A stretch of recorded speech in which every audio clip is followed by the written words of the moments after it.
देखिए, Palwal study circle ने एक बहुत उम्दा प्रोग्राम किया है ताकि मेंबर्स को अपडेट कर सके लेटेस्ट इश्यूज के बारे में।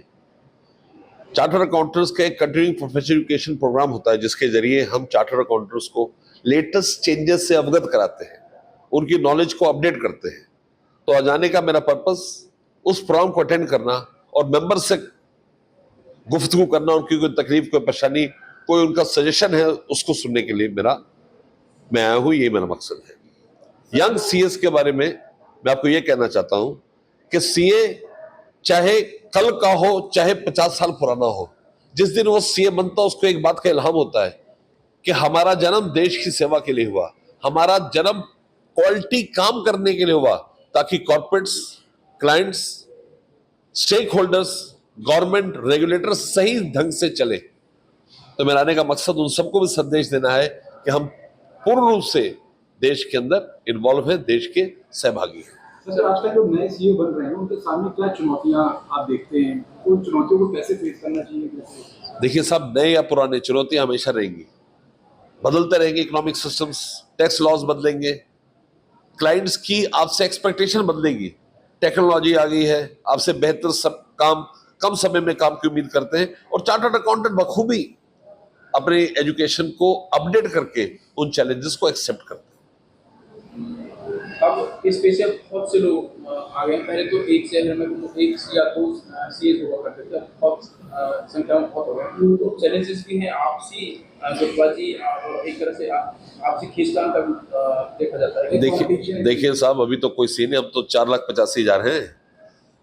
2047 तक 30 लाख सीए होने। 5 ट्रिलियन इकोनॉमी बन रही है और इकोनॉमी बनेगी तब जब चार्टर्ड अकाउंटेंट पूरी तादाद में मौजूद रहेंगे। हमारा जन्म 1 जुलाई 1949 को हुआ था। हिंदुस्तान का संविधान 26 जनवरी 1950 को पारित हुआ था। हम दुनिया की सबसे बड़े अकाउंटिंग बॉडी है with more than 4,85,000 chartered accountants and 10 lakh students. कुछ रिक्वायरमेंट है आपकी सरकार से, कुछ बदलाव चाहेंगे कि अपनी के लिए या चुनौतियों? देखिए, सरकार को हम हेल्प करते हैं, सरकार के साथ खड़े रहते हैं। एपीजे अब्दुल कलाम साहब ने कहा that Indian chartered accountants are partners in nation building। हम देश को एक सबल सिस्टम देते हैं, हम देश को ग्रोथ की स्ट्रेटजी देते हैं। आप देखते हैं जीएसटी की कलेक्शन, इनकम टैक्स की कलेक्शन दिन रात बढ़ रही है।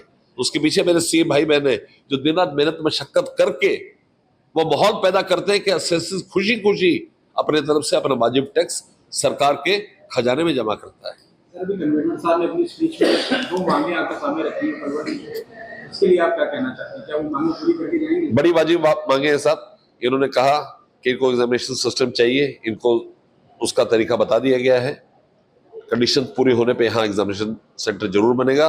दूसरा, इन्होंने रीडिंग रूम के लिए कहा, वो भी हमें बनवा देंगे। इंस्टीट्यूट हमेशा तत्पर है अपने मेंबर्स और स्टूडेंट्स को सहूलियत देने के लिए और इंश्योर करने के लिए कि ये सब देश की तरक्की में भागीदार बने। आप लोगों के लिए बहुत बड़े रोल मॉडल हैं, जैसा कि कन्वीनर साहब ने बताया, वर्मा साहब ने, आप बहुत बड़े रोल मॉडल हैं जो सीए की तैयारी कर रहे हैं, जो सीए की क्षेत्र में आना चाहते हैं बच्चे, उनके लिए आपका क्या संदेश? देखिए, उर्दू में एक बड़ा अच्छा शेर है कि जवानी में बचाया गया पसीना बुढ़ापे में अश्कों के जरिए निकलता है। एक ही मैसेज है आज, मेहनत, परसिवरेंस, डेडिकेशन, हिम्मत, जज्बे से सीए कर ले, बाकी तमाम दुनिया आपके कदमों में होगी। एक बेहतरीन प्रोफेशन है, अगर आप ये कर जाएंगे तो मेहनत से आप जिंदगी में हर उस चीज को हासिल करेंगे जिसके आप ख्वाहिशमंद हैं। सर, हमारे देश में अपनी आमदनी को दिखाने की या छुपाने की आदत रहती है, तो अभी भी बहुत लोग हैं जो काबिल होते हुए रिटर्न फाइल नहीं करते। देखिए, अब चेंज हो गया सारा कुछ, अब सब कुछ टेक्नोलॉजी बेस्ड हो गया। बहुत कम लोग हैं जो टैक्स की चोरी करने की कोशिश करते हैं। कंप्लायंस बहुत लोग करते हैं क्योंकि हर चीज, अब आप जो भी करते हैं, आपका हर खर्चा, हर डिविडेंड, हर बैंक का स्टेटमेंट, सब कुछ आपको 26 CS में आ जाता है। तो इसलिए ये टेंडेंसी धीरे धीरे खत्म होने का है और साल 2 साल में बिल्कुल खत्म हो जाएगी। स्क्रूटनी खत्म हो जाएगी। सिर्फ जो आप सेल्फ असेसमेंट दोगे, जबकि उनको बहुत बड़ा कोई शक शुबा हो तो आपसे वो स्क्रूटनी करेंगे, नहीं तो जो आप बोलोगे सरकार उसको मानेगी। तो क्या यही कारण है कि आज मैंने खबर देखी है कि देश में 35 करोड़ से गरीबों की संख्या करके 7.5 करोड़? बिल्कुल ठीक बोल रहे हैं। बहुत समय की बात नहीं है कि चार्टर्ड ये जो देश के नागरिक हैं संपूर्ण रूप से समृद्ध हो जाएंगे। हर कोई तरक्की के अंदर आगे बढ़ रहा है। देश आज चौथे पायदान पे खड़ा है इकोनॉमिक ग्रोथ और जीडीपी को लेकर। और मेरा मानना है कि अगले 6 महीने में तीसरे नंबर पर आ जाएगा। सारा दुनिया हिंदुस्तान में इन्वेस्ट करना चाहती है, तो उसका बेनिफिट हमारे लोगों को तो मिलेगा ना। तो गरीबी की रेखा से लोग बहुत ऊपर हो जाएंगे आने वाले वक्त।